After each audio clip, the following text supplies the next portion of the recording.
feeling good? I had been in Hollywood 11 years. I bet you'd like something to eat, wouldn't you? I had been an actor for almost 15 years. Do I have to put signs up here to keep you guys the hell off my grass? I had had moderate success in that I'd done 22 feature films, but I had not achieved guest star status yet in television, except in an occasional Gunsmoke or A Fugitive, where I played some evil redneck guy. But I had done 22 films. What do you think you're doing? I think what happened was I did a movie called They Shoot Horses, Don't They? And I got an agent, and we sat out, and I didn't work for 18 months. So I was extremely despondent. Then the next 5 months were horrendous. Out of those 5 months, an ex-agent of mine, Mike Gruskoff, called my agent and asked him about me to do Silent Running. And I was shocked. And when I went to Douglas's little studios, which were big kind of converted garages in Canoga Park, he said to me, you know, I'd like you to be in this movie, and this is what the script is, and blah, blah, blah. And would you like to do it? And I'd read the script the night before they'd sent it to me, and I said, yeah, I would love to do it. So they said, well, so you'll do the movie. There was no audition or anything like that. They just said, so you'll do the movie. Well, I couldn't believe it. It's my feeling that they're about to reestablish the parks and forest system. With you, no doubt, as director? You could think of anybody better? First of all, it was as organized a movie as I've ever been on, before or since, with the exception of maybe family plot. Douglas's set was alive every shot, every minute, because the simplification of the technology and my accessibility to him. I mean, I don't know what this kid is looking at. I don't know how to look through a lens. I take terrible Polaroids. Well, Douglas made it so simple and so much fun. I mean, he made it like almost a game. He said, well, this is the camera. Yeah, I know it's a camera, and this is what I'm gonna do. And I said, well, am I gonna see stars behind me? He said, no, but we are. I said, how do you do that? And he went, in there. And that freaked me out.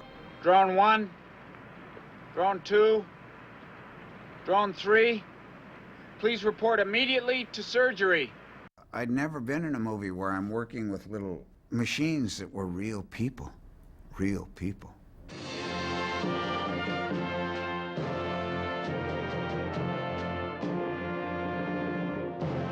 Douglas Trumbull is the most readily accessible man I've ever known in my life. That he also happens to be a director and in the movie business and one of the two geniuses I've ever worked for, including Mr. Hitchcock and him. And what makes him a genius, like I've told you before, when he looks through the eyepiece, he sees something nobody else sees. He sees magic. Fields of children running wild in the sun. In Silent Running, Freeman Lowell has to overcome obstacles. He's been put in space as a caretaker. The ship gets recalled. This is it! We're going home! I can't believe it. The guys that are involved with him in space that went up for the 5-year duty or whatever it is are thrilled because they're going home. They've been ordered to blow up the geodesic domes. Well, I realized that if they blow it up, and you figure 30 years later from when we made this movie, if they blow it up, there will be no remnants of what it was like in the pristine forest, in the forest primeval. It'll be gone. So he takes it upon himself not to let that happen. So he has to jettison the one dome when they're in the desert dome. They don't need that.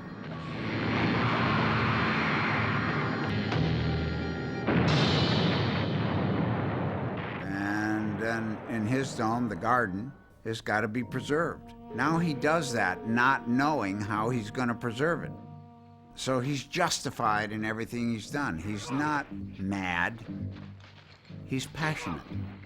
And he's so passionate that in a world gone wild, which is where he is, he does the worst deed of all, which is to take a life to preserve the forest. Is that right? No, it's not right. Should it be done? No, it should not be done. You can't blow up this forest. But it's a movie. Once upon a time, the guy had to do it in the movie, so he did it. And then it's up to the audience to judge at the end. Did he overcome the bad that he did? Well, he'll never overcome. You never overcome the ultimate sin, which is, to me, murder. But he tried to leave something out there that was out there. Yes, he has to die at the end because in modern society, you can't get away with murder, and that's the reason that he dies. It's that he doesn't want to be caught, number one, but he doesn't want them to retrieve this dome. So by taking the other dome away, there's one dome that'll always be there forever. And everybody who comes up to me with this movie, including when I did the miniseries Space, I had 3 guys as my technical advisors that walked on the moon. And all they wanted to do is talk about silent running. These guys walked on the moon. And they're asking me, well, what was it like in the geodesic dome? What I said, shit, it was a garage in Canoga Park. Come on. But they were floored by it because it excited them. It excited them. That's why silent running holds up. It hangs in there. It will always be relevant until we clean this place up, and we ain't about to clean it up.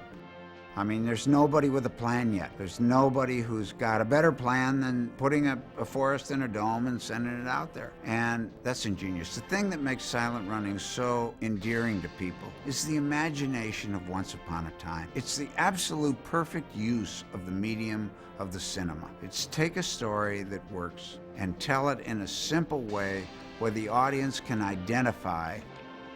I've had 60 movies, whatever it is, in 45 years. I've had maybe 4 or 5 scenes that I would call touching. Now dig a hole for him. Make it 7 feet long.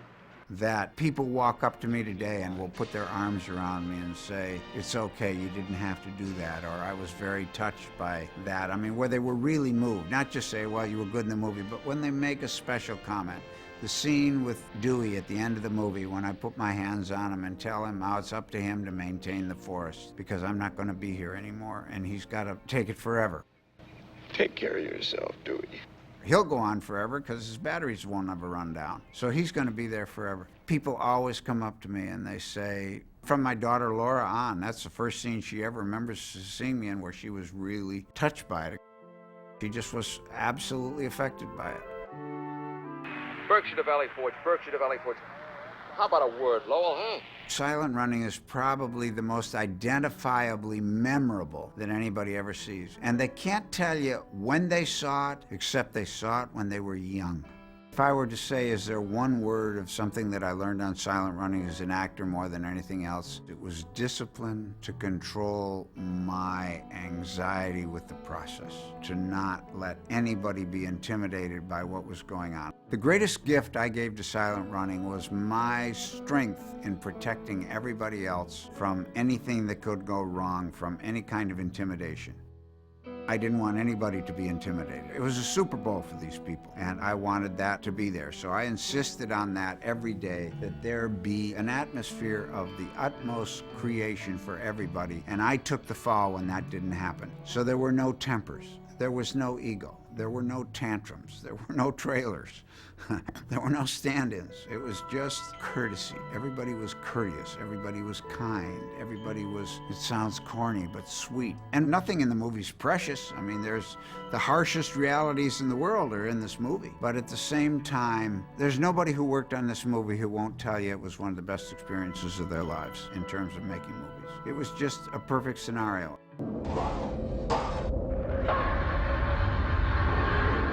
Take good care of the forest, Dewey. I knew that Douglas Trumbull was something special that comes your way in life maybe once or twice, and you better take advantage of listening to what he has to say and do what he wants. And he did it effortlessly. He'd ask questions of me just like a 9-year-old kid. He's a kid in a man's world with a genius mind, and he's a dreamer. He dreams big, Douglas. He sees the big picture. He gets it. I remember one day, we lived in Malibu then, and he came down. There was a big south swell from a hurricane down south in August, and he came out to our house, and we sat on the beach for a while, and Douglas says, let's go in the ocean. I said, God, Douglas, those waves are very big. I said, I'm afraid of the ocean. Jaws hadn't come out yet, but I was still afraid of the ocean. So we went out in the waves, and he was just like, he was 12 years old. I said, well, Aren't you afraid? And he explained to me how you measure the height of a wave from behind and the force of the water. If you'll do this, you'll be okay. And if you'll do that, you won't be okay. Well, that's what he did with the movie. Freeman? Yes, sir. God bless you, Freeman. You're a hell of an American. Thank you, sir. I think I am.